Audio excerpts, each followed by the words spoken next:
আসসালামু আলাইকুম। এটিএন বাংলা সংবাদে সবাইকে স্বাগত জানাচ্ছি আমি অনামিকা হাসান পুনম। শুরুতেই সংবাদ শিরোনাম। কোটা সংস্কার আন্দোলনের সহিংসতার সুষ্ঠু তদন্তে জাতিসংঘ সহ আন্তর্জাতিক সংস্থার সহযোগিতা চাইলেন প্রধানমন্ত্রী। দোষীদের শাস্তি নিশ্চিত করবে সরকার। 12 দিন পর চালু হলো ফেসবুক, ইউটিউব সহ সামাজিক যোগাযোগ মাধ্যম। স্পর্শকাতর কন্টেন্ট সরিয়ে নেওয়ার আহ্বান।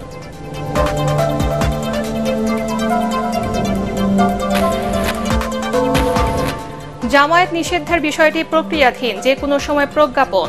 চলমান সহিংসতায় তাদের সম্পৃক্ততা রয়েছে জানালেন স্বরাষ্ট্রমন্ত্রী।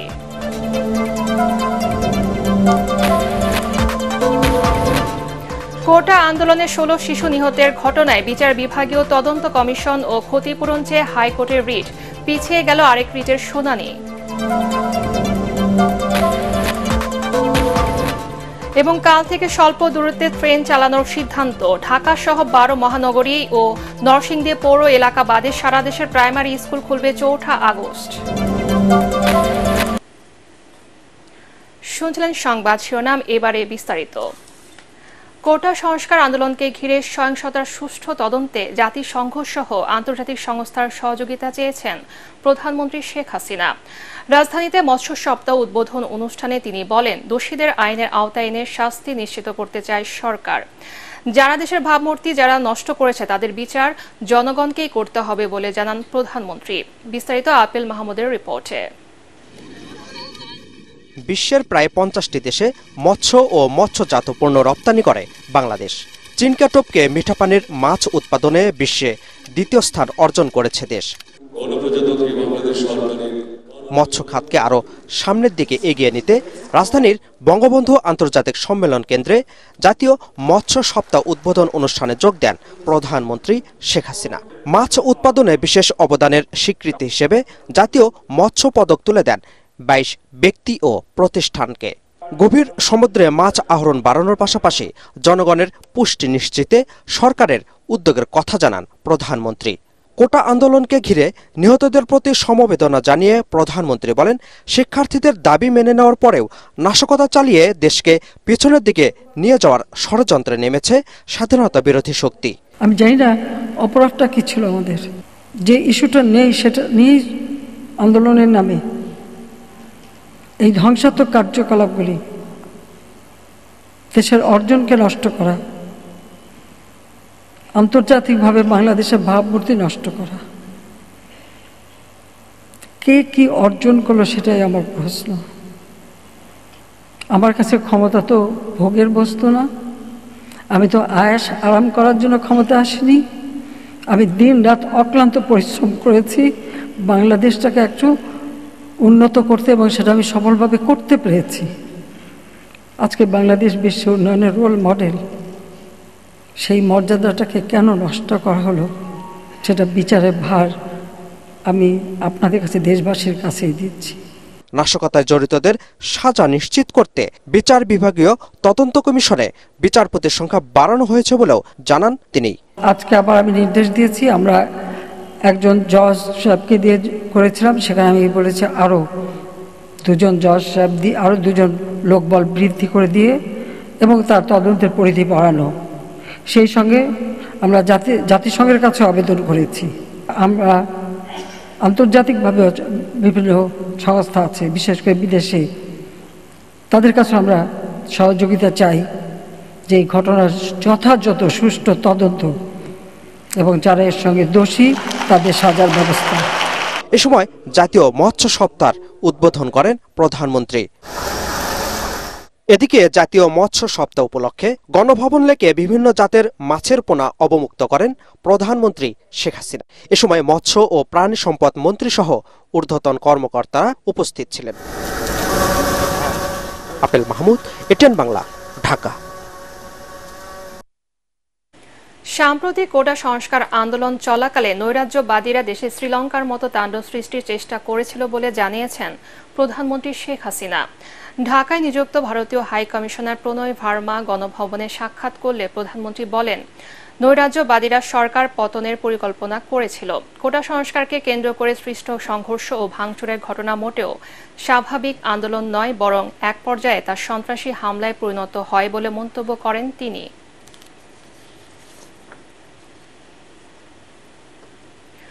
অবশেষে খুলে দেওয়া হলো ফেসবুক, ইউটিউব সহ বিভিন্ন সামাজিক যোগাযোগ মাধ্যম। বাংলাদেশে ফেসবুকের ফ্যাক্ট চেকিং এর দায়িত্বে থাকা সংস্থাটি মুক্তিযুদ্ধের চেতনা বিরোধী বলে মন্তব্য করেছেন তথ্য ও যোগাযোগ প্রতিমন্ত্রী জুনায়েদ আহমেদ পলক। বিভিন্ন সোশ্যাল মিডিয়ার প্রতিনিধিদের সাথে বৈঠক শেষে তিনি বলেন, ফেসবুক বাংলাদেশের সাথে বৈষম্যমূলক আচরণ করছে। বিটিআরসির অভিযোগের ভিত্তিতে এরই মধ্যে 3টি প্রথম সারির সামাজিক যোগাযোগ মাধ্যমে আপলোড করা সহিংসতার কয়েক হাজার ভিডিও নামিয়ে ফেলা হয়েছে বলেও জানান প্রতিমন্ত্রী। মুশফিকুর রহমানের রিপোর্ট। 3টা জনপ্রিয় সামাজিক যোগাযোগ মাধ্যম দেশের সাম্প্রতিক সহিংসতার কারণে দীর্ঘদিন বন্ধ থাকার পর অবশেষে চালু করা হয়েছে ফেসবুক, ইউটিউব সহ বিভিন্ন ধরনের সামাজিক মাধ্যম।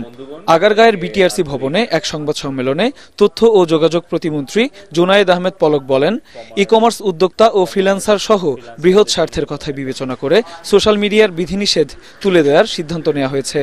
এটা বিটিআরসির টেলিকম ল, সাইবার সিকিউরিটি ল এবং সাম্প্রতিক সময়ে হাইকোর্টে একটা রিট হয়েছিল, সেই রিটে যে অর্ডার দিয়েছিল হাইকোর্ট থেকে, সেটাতেও আমরা বিটিআরসি বাধ্য এই কন্টেন্টগুলোকে রিমুভ করানোর জন্য, ব্লক করার জন্য, টেকডাউন করার জন্য আমরা সোশ্যাল মিডিয়ার সাথে যোগাযোগ করতে আমরা বাধ্য, এবং সেটাই আমরা করছি কোর্টের আদেশে। তাহলে বাংলাদেশের কোর্টের আদেশ তোমরা কেন মানছো না?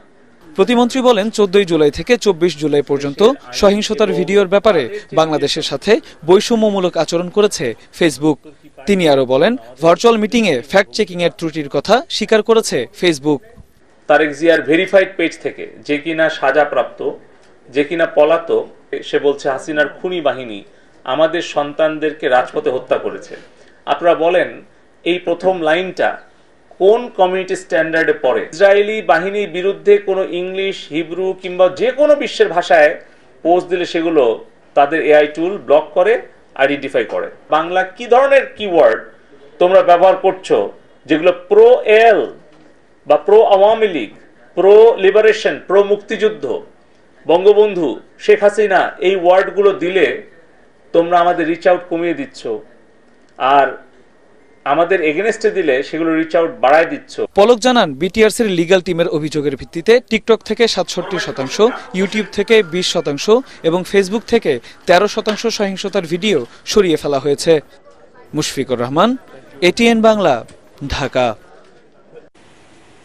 জামায়াত ও ছাত্র শিবির নিষিদ্ধের বিষয়টি প্রক্রিয়াধীন রয়েছে বলে জানিয়েছেন স্বরাষ্ট্রমন্ত্রী আসাদুজ্জামান খান কামাল। সন্ধ্যায় সচিবালয়ে ব্রিফিংয়ে তিনি জানান, যে কোনো সময় জারি করা হবে এর প্রজ্ঞাপন। তিনি আরও বলেন, সাম্প্রতিক সহিংসতায় জামায়াত শিবিরের সংশ্লিষ্টতা পাওয়া গেছে। তদন্ত করে আইনশৃঙ্খলা বাহিনীর সদস্যরা সহিংসতার সাথে জড়িতদের গ্রেফতারে অভিযান চালাচ্ছে বলেও জানান স্বরাষ্ট্রমন্ত্রী। এত ডিটেল আমি দিতে পারবো না, এটা প্রক্রিয়াধীন আছে, যে কোনো সময় আসবে আমরা প্রজ্ঞাপন জারি করব। রাষ্ট্রীয় সম্পদ ধ্বংস করেছে এবং আমাদের জনগণকে, মানে এই যে এতগুলো মানুষ হতাহত হলো, শুধু কি পুলিশের গুলিতে হয়েছে? আপনারা খোঁজ নিয়ে দেখুন, আমরাও তা প্রকাশ করব কার গুলিতে কতজন নিহত হয়েছে, আহত হয়েছে, সবগুলি আমরা প্রকাশ করব। এই সমস্ত সবকিছুই তো এই ছাত্ররা করেনি। ছাত্রদের পিছনের থেকে যারা ছাত্র মানে সামনে রেখে পিছনে যারা করেছে সেইগুলো জামাত শিবির এবং বিএনপি এবং অন্যান্য জঙ্গি সংগঠনগুলির সঙ্গে সম্পৃক্ত হয়েছিল। এতেই আমাদের কাছে প্রতীয়মান হয়েছে। সেজন্যই এই যে অনেক দিনের যে একটা চাহিদা ছিল জামাতকে ব্যান করার, জামাত শিবিরকে, সেইটি আজকে সেই প্রক্রিয়াটি চলছে। বৈষম্য বিরোধী ছাত্র আন্দোলনের মার্চ ফর জাস্টিস কর্মসূচির সমর্থনে রাজধানীর হাইকোর্ট মাজার গেটের সামনে বিক্ষোভ করেন শিক্ষার্থী ও আইনজীবীরা। এ সময় সেখান থেকে 6 জনকে আটক করেছে পুলিশ। এদিকে ঢাকার নিম্ন আদালতেও বিক্ষোভ করেন শিক্ষার্থী ও আইনজীবীরা। আরও জানাচ্ছেন হুমায়ুন চিশতি। বৈষম্য বিরোধী ছাত্র আন্দোলনের মার্চ ফর জাস্টিস কর্মসূচির সমর্থনে বিক্ষোভ মিছিল করেন সুপ্রিম কোর্টের আইনজীবীরা। বেলা 1:45টায় সুপ্রিম কোর্ট আইনজীবী সমিতির সামনে থেকে শুরু করে মিছিলটি হাইকোর্ট মাজার গেটে গেলে পুলিশ তাদের আটকে দেয়। পরে সেখানে অবস্থান নিয়েই বিক্ষোভ করেন তারা। আজি রক্ত নিশি ভরে একিয়ে শুনি ওরে, মুক্তি কোলাহল বন্দি শৃঙ্খলে, কাহারা কারাবাসে মুক্তি হাসি হাসে। এর আগে হাইকোর্ট মাজার গেটের সামনে ঢাকা বিশ্ববিদ্যালয় ও বুয়েটের শিক্ষার্থীরা জড়ো হলে পুলিশ তাদের বাধা দেয়। এ সময় সেখান থেকে 6 জনকে আটক করে পুলিশ। পরে সেখানে শিক্ষার্থীদের সাথে যোগ দেন বিভিন্ন শ্রেণী পেশার মানুষ। সমন্বয়কদের সহ সকল বাংলাদেশ থেকে বিভিন্ন গণহারে গ্রেফতার করা হচ্ছে শিক্ষার্থীদেরকে, অন্যায়ভাবে অন্যায্যভাবে কোনো কারণ ছাড়াই গ্রেফতার করা হচ্ছে। যাদেরকে গ্রেফতার করা হয়েছে তাদেরকে মুক্ত করার জন্য আমরা এখানে আজকে দাঁড়িয়েছি। আমি কোনো দল সাপোর্ট করি না, আমি সাধারণ স্টুডেন্ট, আমি সাধারণ স্টুডেন্টের সাথে আছি। আমরা দেশের পক্ষে দাঁড়িয়েছি, আমরা শিক্ষার্থীদের পক্ষে দাঁড়িয়েছি। এদিকে রাজধানীর পুরান ঢাকার জজকোট এলাকাতেও শিক্ষার্থীদের মার্চ ফর জাস্টিস কর্মসূচিকে সমর্থন জানিয়ে বিক্ষোভ মিছিল ও সংক্ষিপ্ত সমাবেশ করেন আইনজীবীরা। ঢাকা আইনজীবী সমিতির সামনে থেকে মিছিল বের করলে আশপাশের শিক্ষা প্রতিষ্ঠানের শিক্ষার্থীরাও এতে অংশ নেন। তবে পুলিশি বাধায় জনসন রোডের মূল সড়কে যেতে পারেনি মিছিলটি। কোর্ট চত্বরে সংক্ষিপ্ত অবস্থানের মধ্য দিয়ে শেষ হয় তাদের কর্মসূচি। হুমায়ুন চিস্তি, এটিএন বাংলা, ঢাকা। দেশের চলমান পরিস্থিতি নিয়ে পাল্টাপাল্টি সংবাদ সম্মেলন করেছে সুপ্রিম কোর্ট আইনজীবী সমিতির বিএনপি ও আওয়ামী লীগ সমর্থিত নির্বাচিত সদস্যরা। সংবাদ সম্মেলনে গণতদন্ত কমিশনের প্রতি সমর্থন জানান বিএনপি নেতা ও আইনজীবী সমিতির সভাপতি মাহবুব উদ্দিন খোকন। কোটা সংস্কার আন্দোলনে আটক সকল শিক্ষার্থীকে দ্রুত মুক্তির দাবি জানিয়ে তিনি বলেন, শিক্ষার্থীদের পক্ষে বিনামূল্যে আইনি সেবা দেয়া হবে। এ সময় আন্দোলনের সকল মৃত্যুর বিচার বিভাগীয় তদন্ত দাবি করেন তিনি। অন্যদিকে সংবাদ সম্মেলনে আওয়ামীপন্থী আইনজীবী ও সমিতির সম্পাদক শাহ মঞ্জুরুল হক বলেন, শিক্ষার্থীদের আন্দোলনকে জিইয়ে রেখে বিএনপি জামায়াত সরকার পতনের ষড়যন্ত্র অব্যাহত রাখতে চায়। তিনি আরও বলেন, জামায়াত নিষিদ্ধের মাধ্যমে এ ধরনের ষড়যন্ত্র বন্ধ হবে। কোটা সংস্কার আন্দোলনের সময় 6 বছরের শিশু রিয়া গোপ সহ 16 শিশু নিহতের ঘটনায় বিচার বিভাগীয় তদন্ত কমিশন ও প্রত্যেকের পরিবারকে 1 কোটি টাকা করে ক্ষতিপূরণ দেবার নির্দেশ চেয়ে হাইকোর্টে রিট আবেদন করা হয়েছে। সুপ্রিম কোর্টের এক আইনজীবী এই রিট দায়ের করেন। গুলিবিদ্ধ হয়ে শিশুর মৃত্যুর ঘটনা তদন্তে 3 সদস্যের কমিশন গঠনের নির্দেশনা চাওয়া হয়েছে রিটে। স্বরাষ্ট্র সচিব, আইন সচিব, জাতীয় মানবাধিকার কমিশনের চেয়ারম্যান, পুলিশ মহাপরিদর্শক ও র্যাবের মহাপরিচালককে এতে বিবাদী করা হয়েছে। বিচারপতি মুস্তফা জামাল ইসলাম ও বিচারপতি এস.এম. মাসুদ হোসেন দোলনের বেঞ্চে রিটের শুনানি হবে বলে জানিয়েছেন রিটকারীর আইনজীবী। রিট পিটিশনটার মধ্যে আমার মূল বক্তব্য হলো যে ছাদের উপরে থাকা অবস্থায়, 8তলা বিল্ডিংয়ে থাকা অবস্থায়, ঘরের ভিতরে থাকা অবস্থায় শিশুরা কিভাবে মৃত্যুবরণ করলো, এটাকে ফাইন্ড আউট করার জন্য 3 সদস্য বিশিষ্ট একটা জুডিশিয়াল ইনকোয়ারি কমিশন গঠন করা হোক। শিশু যারা মৃত্যুবরণ করছে তাদেরকে, পিতামাতাকে প্রত্যেককে 1 কোটি টাকা করে ক্ষতিপূরণ দেওয়ার জন্য আমি সরকারের কাছে আবেদন জানাই রিট করছি। এদিকে শিক্ষার্থীদের আন্দোলনে সরাসরি গুলি না চালানো ও ডিবি পুলিশের হেফাজতে থাকা বৈষম্য বিরোধী ছাত্র আন্দোলনের 6 সমন্বয়কের মুক্তি নির্দেশনা চেয়ে করা রিটের শুনানি পিছিয়েছে। বেঞ্চের জুনিয়র বিচারপতি এস.এম. মাসুদ হোসেন দোলন অসুস্থতার কারণে ছুটি নিয়েছেন। এ কারণে আজ শুনানি হচ্ছে না। বিচারপতি মোস্তফা জামান ইসলাম ও বিচারপতি এস.এম. মাসুদ হোসেন দোলনের হাইকোর্ট বেঞ্চে আজ রিট আবেদনটি শুনানির দিন ধার্য ছিল। এর আগে সুপ্রিম কোর্টের 2 আইনজীবী রিট আবেদনটি দায়ের করেন। সাম্প্রদায়িক অপশক্তি নতুন করে তাণ্ডব চালিয়ে দেশকে অকার্যকর বানানোর ষড়যন্ত্র করছে বলে মন্তব্য করেছেন আওয়ামী লীগ সাধারণ সম্পাদক ওবায়দুল কাদের। তিনি বলেন, স্বাধীনতার পর যারা দেশে জঙ্গিবাদ, সন্ত্রাস ও সাম্প্রদায়িক রাজনীতি প্রতিষ্ঠা করেছিল তারাই দেশে আবারও আগুন সন্ত্রাস শুরু করেছে। রাজধানীর বঙ্গবন্ধু এভিনিউয়ে দলের কেন্দ্রীয় কার্যালয়ের সাবেক ছাত্রলীগ নেতাদের সাথে মতবিনিময় অনুষ্ঠানের শুরুতে ওবায়দুল কাদের এসব কথা বলেন। এ সময় সাবেক ছাত্রলীগ নেতারা বিশৃঙ্খলা সৃষ্টি করলে সভা পণ্ড হয়ে যায়। তাদের মারমুখী আচরণে অনুষ্ঠান বর্জন করেন সাংবাদিকরা। পরিস্থিতি সামাল দিতে আওয়ামী লীগ সাধারণ সম্পাদক সহ কেন্দ্রীয় নেতারাও সভাস্থল ত্যাগ করেন।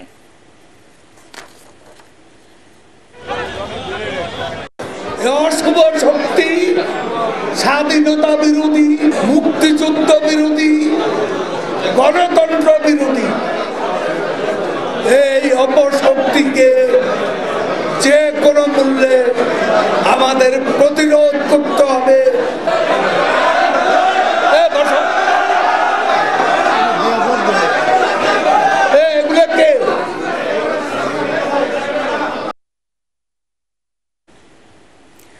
ছাত্র আন্দোলন দমন করতে সরকারের নির্বিচারে মানুষ হত্যা মানবতা বিরোধী অপরাধ, যা আন্তর্জাতিক অপরাধ আদালতে বিচারযোগ্য বলে মন্তব্য করেছেন বিএনপি মহাসচিব মির্জা ফখরুল ইসলাম আলমগীর। গণমাধ্যমে পাঠানো বিবৃতিতে তিনি বলেন, দিন যত যাচ্ছে সরকারের অস্তিত্ব সংকট ততই বাড়ছে। বিএনপি সহ রাজনৈতিক দলের নেতাকর্মীদের গণগ্রেফতারের পরও শিক্ষার্থীরা নতুন উদ্যমে আন্দোলনকে এগিয়ে নিচ্ছে বলে জানান তিনি।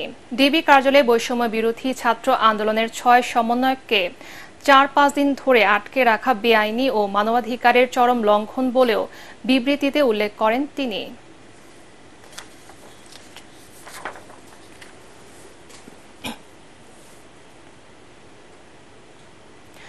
আগামীকাল থেকে স্বল্প দূরত্বে ট্রেন চালানোর সিদ্ধান্ত নিয়েছে বাংলাদেশ রেলওয়ে। কোটা আন্দোলনের সহিংসতার মুখে জননিরাপত্তার কারণ দেখিয়ে গত 18 জুলাই থেকে ধাপে ধাপে ট্রেন চলাচল বন্ধ করে দেয় কর্তৃপক্ষ।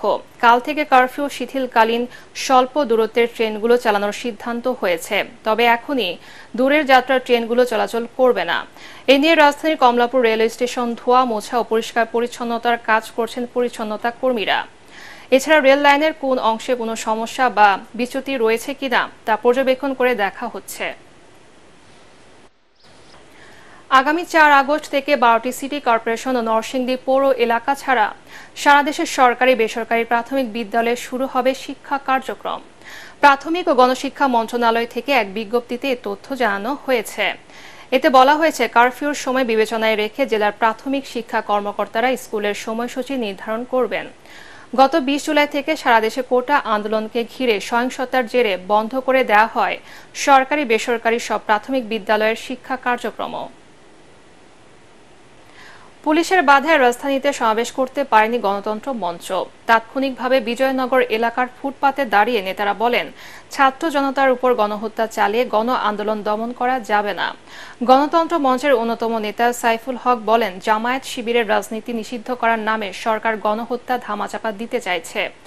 আরেক নেতা জুনায়েদ সাকি বলেন, ছাত্র আন্দোলনকে কেন্দ্র করে পুরো দেশ আজ আওয়ামী লীগের বিরুদ্ধে ঐক্যবদ্ধ। তার দাবি, নিরীহ শিক্ষার্থী ও বিএনপি সহ বিরোধী দলের নেতাকর্মীদের গণগ্রেফতার চালিয়ে সরকারের শেষ রক্ষা হবে না। বৈষম্য বিরোধী আন্দোলনের 6 সমন্বয়কের অবিলম্বে মুক্তির দাবি করেন গণতন্ত্র মঞ্চের নেতারা। কর্মসূচিকে কেন্দ্র করে পুরানা পল্টন এলাকায় বিপুল সংখ্যক পুলিশ মোতায়েন করা হয়।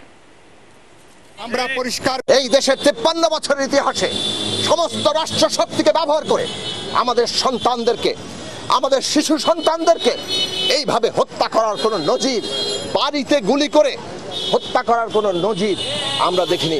ইতিমধ্যেই দেশের মানুষ, ছাত্র তরুণরা সরকারকে তারা গুড বাই তারা জানিয়ে দিয়েছেন। এখন সরকার টিকে আছে কেবলমাত্র প্রশাসনের উপরে তারা নির্ভর করে রাজনৈতিকভাবে এটাকে সমাধান করেন। পদত্যাগের মধ্য দিয়ে অন্তর্বর্তী সরকারের অধীনে একটা গ্রহণযোগ্য নির্বাচনের পথ এখন আপনারা তৈরি করতে পারেন।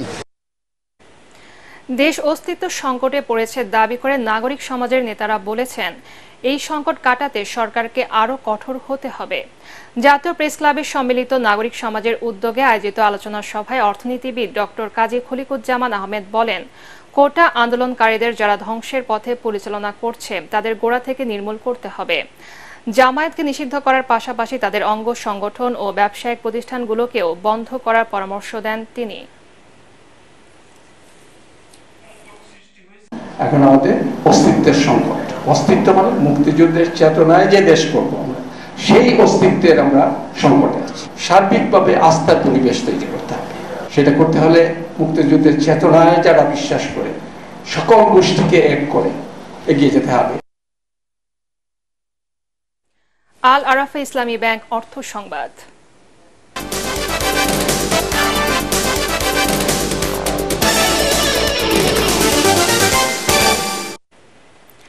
8 কর্মদিবস পর স্বাভাবিক নিয়মে ফিরেছে সরকারি বেসরকারি সব অফিস। এতে স্বস্তি ফিরেছে জনমনে।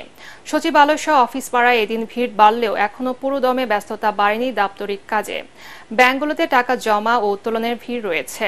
আগামী সপ্তাহ থেকে লেনদেন আরও বাড়বে বলে জানিয়েছেন কর্মকর্তারা। বিস্তারিত জানাচ্ছেন শরফুল আলম। কোটা সংস্কার আন্দোলন ও সাম্প্রতিক সহিংসতায় সীমিত পরিসর শেষে আবারও শুরু হলো স্বাভাবিক সময়ের অফিস। সড়কে বাড়ে যানবাহন। আগের মতোই সরকারি অফিস শুরু হয় সকাল 9টায়। প্রশাসনের প্রাণকেন্দ্র সচিবালয়ে ফিরে কর্মব্যস্ততা। এক সপ্তাহেরও বেশি সময় পর ব্যাংকগুলোতেও আগের সময়ে লেনদেন হয়েছে, তবে এদিন গ্রাহকদের উপস্থিতি ছিল অনেকটাই কম। বিল পরিশোধ ও টাকা উত্তোলনে ব্যস্ততা ছিল তাদের।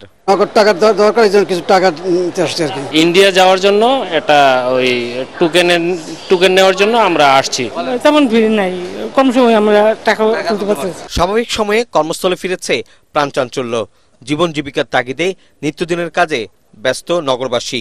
যদিও পুরোপুরি ব্যস্ততা ফিরতে আরও কিছুটা সময় লাগবে বলে জানান কর্মজীবীরা। বাংলাদেশ ব্যাংকের নির্দেশনা মেনে এদিন আগের মতোই লেনদেন হয় ব্যাংকগুলোতে। বিনিয়োগকারীদের উপস্থিতিও বাড়ে শেয়ার বাজারে। বহুদূর থেকে আসছি এখানে টাকা নেওয়ার জন্য, তাই মোটামুটি লাইন বেশি একটা না, তারপর আমরা সন্তুষ্ট। আমি ট্রেজারি বন্ড কেনার জন্য এসেছি এবং সুন্দরভাবে কার্যক্রমটা আমার সম্পন্ন হয়েছে। প্রায় ৮ কর্মদিবস পরে আজকে থেকে ফুল ফেজে আবার ব্যাংকিং শুরু হলো। তো আমরা এই সময়ের ভিতরে আমাদের যে ধরনের প্রচলিত সেবা আছে সবগুলো সেবাই আমরা দিয়ে থাকি। সময় কম ছিল অভিগত কয়েকদিন, তো টাকা উত্তোলন এবং জমা এই দুইটা কাউন্টারের ভিড়টা একটু বেশি। কোটা সংস্কার আন্দোলনকে ঘিরে সহিংসতায় উদ্ভূত পরিস্থিতিতে গত সপ্তাহে কারফিউ জারির পাশাপাশি ৩ দিন সাধারণ ছুটি ঘোষণা করা হয়। পরে ধীরে ধীরে পরিস্থিতি স্বাভাবিক হতে শুরু করায় সময় কমিয়ে খুলে দেওয়া হয় অফিস আদালত। শরফুল আলম, এটিএন বাংলা, ঢাকা। আন্তর্জাতিক সংবাদ।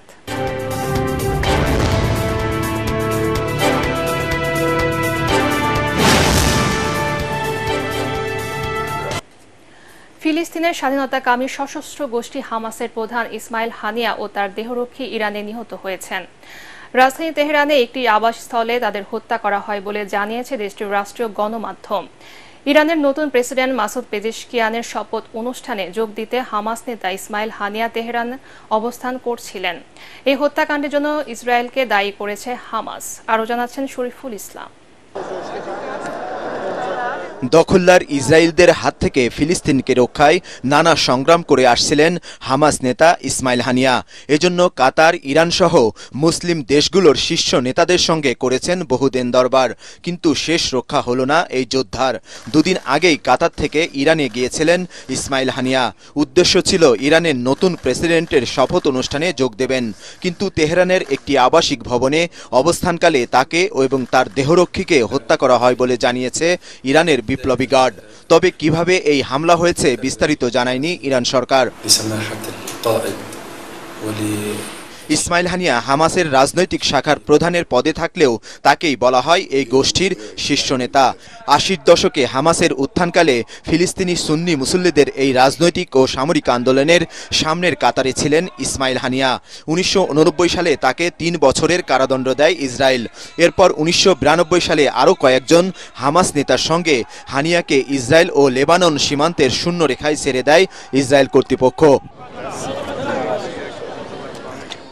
১ বছর নির্বাসনে থাকার পর গাজায় ফেরেন হানিয়া। পরে ফিলিস্তিনের জাতীয় নির্বাচনে হামাস বেশিরভাগ আসনে জয় পাওয়ার পর ২০০৬ সালে ইসমাইল হানিয়াকে প্রধানমন্ত্রী পদে নিয়োগ দেন প্রেসিডেন্ট মাহমুদ আব্বাস। কিন্তু সপ্তাহব্যাপী রক্তক্ষয়ী সংঘাতের পর প্রধানমন্ত্রীর পদ থেকে তাকে সরিয়ে দেওয়া হয়। পরে ২০১৭ সালে ইসমাইল হানিয়া হামাসের রাজনৈতিক ব্যুরোর প্রধান নির্বাচিত হন। পরের বছর ইসমাইল হানিয়াকে সন্ত্রাসী তকমা দেয় যুক্তরাষ্ট্রের পররাষ্ট্র দপ্তর। ২০১৯ সাল থেকে কাতারে অবস্থান করছিলেন ফিলিস্তিনের স্বাধীনতাকামী সংগঠন হামাসের এই শীর্ষ নেতা। শরীফুল ইসলাম, এটিএন বাংলা।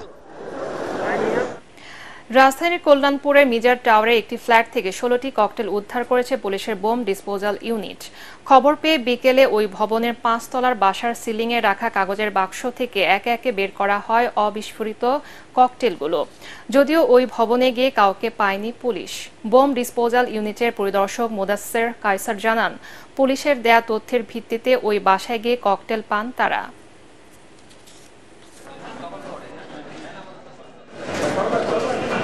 আমাদেরকে ইনফরমেশন দেওয়া হয়েছে পুলিশের পক্ষ থেকে যে এখানে একটা বোমা সদৃশ কিছু আছে বা এরকম কিছু, যেটা বক্স করা, এটা তাদের জন্য খোলা সেফ না। যেহেতু আমরা বোম নিয়ে কাজ করি সেই জন্য আমাদেরকে খবর দেওয়া হয়েছে। আমরা আসলাম, বক্সটা ওপেন করলাম। ওপেন করার পরে ভিতরে এরকম দেখি কাচের বোতল, যেটা টেপ দিয়ে, কালো টেপ দিয়ে মোড়ানো ককটেল।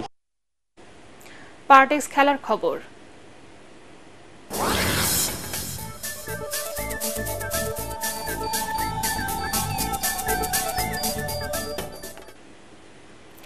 পাকিস্তানের বিপক্ষে 2 ম্যাচের টেস্ট সিরিজ সামনে রেখে আগামী 3 আগস্ট থেকে ঢাকায় শুরু হবে জাতীয় ক্রিকেট দলের প্রস্তুতি ক্যাম্প। চলবে আগামী 14 আগস্ট পর্যন্ত। কানাডার গ্লোবাল টি20 লিগ খেলার কারণে এই ক্যাম্পে থাকছে না দেশসেরা অলরাউন্ডার সাকিব আল হাসান। দুপুরে বিসিবি পরিচালক জালাল ইউনুস জানান, প্রথম টেস্ট শুরুর আগে সাকিব পাকিস্তানের দলের সঙ্গে যোগ দেবেন। আগামী 21 আগস্ট রাওয়ালপিন্ডিতে হবে প্রথম টেস্ট। দ্বিতীয় টেস্ট ম্যাচটি হবে 30 আগস্ট করাচিতে।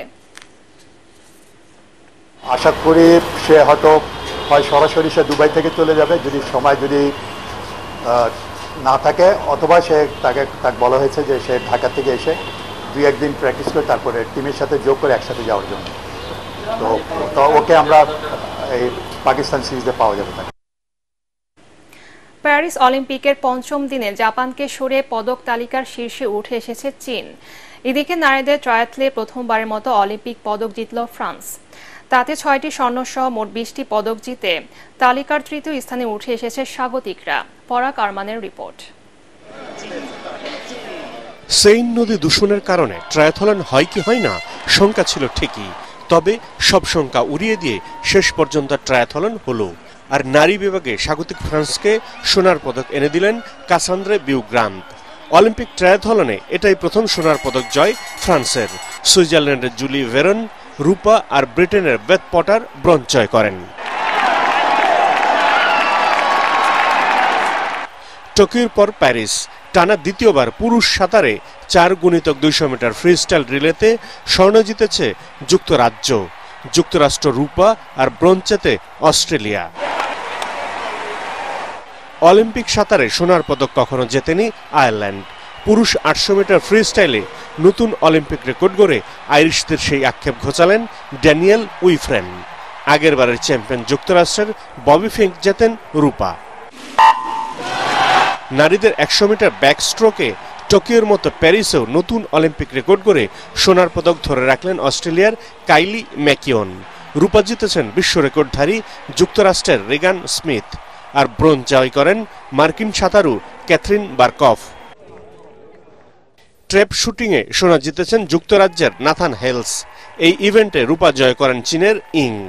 ব্রোঞ্জ জয় করে গুয়েতেমালাকে প্রথম অলিম্পিক পদক এনে দেন কার্দেনেস। পরাগ আরমান, এটিএন বাংলা।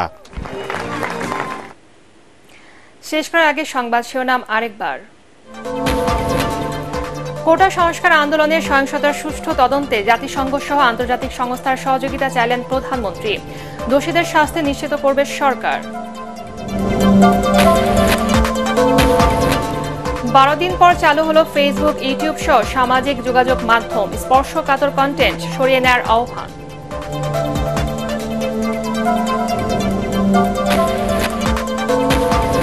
জামায়াত নিষিদ্ধের বিষয়টি প্রক্রিয়াধীন, যে কোনো সময় প্রজ্ঞাপন।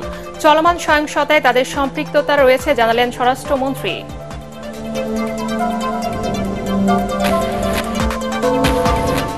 কোটা আন্দোলনে 16 শিশু নিহতের ঘটনায় বিচার বিভাগীয় তদন্ত কমিশন ও ক্ষতিপূরণ চেয়ে হাইকোর্টের রিট। পিছিয়ে গেল আরেক রিটের শুনানি।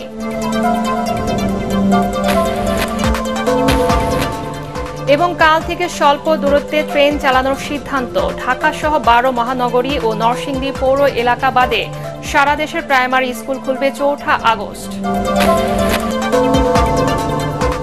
পরবর্তী সংবাদ দেখার আমন্ত্রণ জানিয়ে এখনকার মতো শেষ করছি। এটিএন বাংলার সংবাদ ইউটিউবে দেখতে ব্রাউজ করুন youtube/ATN বাংলা নিউজ। ধন্যবাদ সবাইকে।